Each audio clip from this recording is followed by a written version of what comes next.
What's up, graphic designers? In today's class, we're going to be designing these posters featuring our favorite teachers and the books that we're reading. And here's an example from 2017. And I just wanted to highlight a couple things. So we're going to have basically 3 lines of text. We're going to have the teachers reading in probably a solid color, most likely white. And then we're going to have the title and the author's name. We're going to be applying color inversion. So in this case, we have like yellow on blue and blue on yellow. And let's take another look at that example. Here we've got red on white and white on red, and a few things in contrast with that one featuring Mr. Sprinkle a moment ago.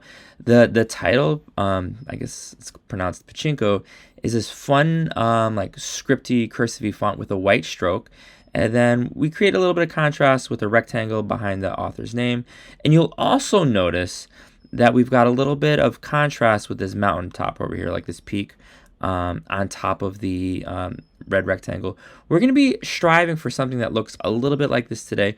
We're looking for a lot of contrast in terms of size, color. We're looking for ways to make the text easily visible. And let's take a look at some of your submissions from yesterday. So here Jack has got a great start featuring Mrs. Emma. We're actually going to come back to his in a moment. Here we've got, I don't know who created this because they did not put, sadly, their name, the file name, so they're going to need to make sure they do that. Thank you to Jake for working on this at home. Very much appreciate it. And you know, one of the things I really appreciate about Jake, and I need him to know that I recognize that he went on to dafont.com and he got that fun font.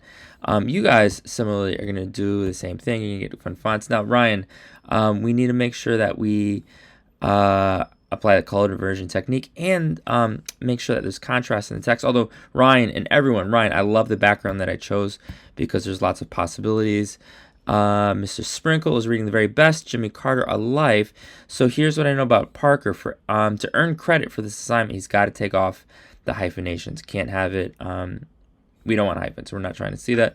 And it would be fun if we had a little bit more color. It looks like Nathan's working on A Tree Grows in Brooklyn featuring Mr. Alex. You're going to make this text a little bit bigger. And I'm wondering, considering the setting of this book, that maybe we want to look for an image that matches that time period. Mr. Duffy's reading.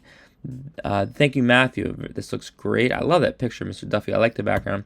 We're going to definitely get some color contrast. Thank you so much, Adam. This looks like a great start.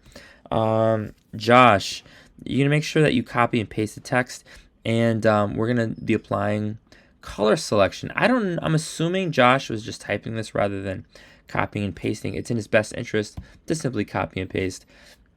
Here we've got yellow on blue, blue on yellow, although Albert, you're a great kid. We don't want to do apple chancery. You're going to maybe think about maybe a little bit of lemon milk. Although with this font, sometimes less is more. Albert, we do not want hyphens. So you're going to make sure that you take off the hyphens. Otherwise, that looks like a fun start. And you know, Aiden, I actually do like this one a lot. Believe it or not, I think you're almost done. I think you could put a few elements of Greek mythology in the background by applying a few blending modes. Harris is working on this, and one of the things that I really like about this particular image is that, similar with the example that I was presenting you earlier with the mountain peak on Mr. Chan's poster right there, we're looking for a little bit of overlapping elements, and we have that here with the cactus. That looks great, although, Harris, you're a great kid. I don't know how this teacher would feel if he found out that his jaw was sort of chopped off, so you're going to want to do that over and make sure that you get the entire teacher.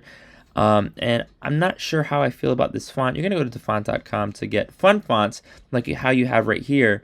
Although sadly the title is not Oppenheimer. So what we're going to need to do is I'm going to return to the spreadsheet, and thank you guys so much for paying attention. And I'm going to press Command F for Drozd. And I can't help but notice that Mr. Drozd is reading American Prometheus. So you're going to reference the title and the author from the spreadsheet. And then critically, when we go back to actually what I believe it was Jack submitted in the beginning. So Jack has this little blurb right here. The book is about kids who grow up. However, Jack and everyone needs to recognize that there's a couple different columns in the spreadsheet. So column H, the subject is there an image or visuals associated with this text that you think students should consider as a backdrop or include it? And so, for example, whoever did, well, let's see, 18, Ms. Rubenstein says you should include a bicycle, but then she's got the blurb in column I. So this is where we get the information that we're going to be including in this text. All right. So here is Jack's example on the right. All right.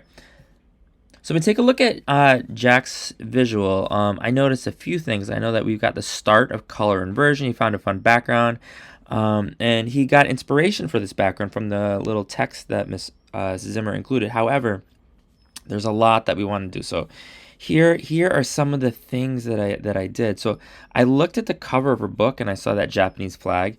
And so I thought it would be fun to include that in here. I was able to achieve that sort of overlapping effect right here with the wave that I think enhances like the depth of it. We've got red and white, white and red. I was able to copy and paste her blurb in a way that I sort of think makes sense. It's sort of situated nicely. And I had to do a little bit of research on this book, and I found out that it's set in Boston. Hence, we've got this fun little visual in the background, and you'll notice that the blending mode is hard light. This is at normal, and that's not what we want. So I think that it makes sense to sort of experiment with blending modes that you think look cool, and I think ultimately hard light is the one that we want to go for.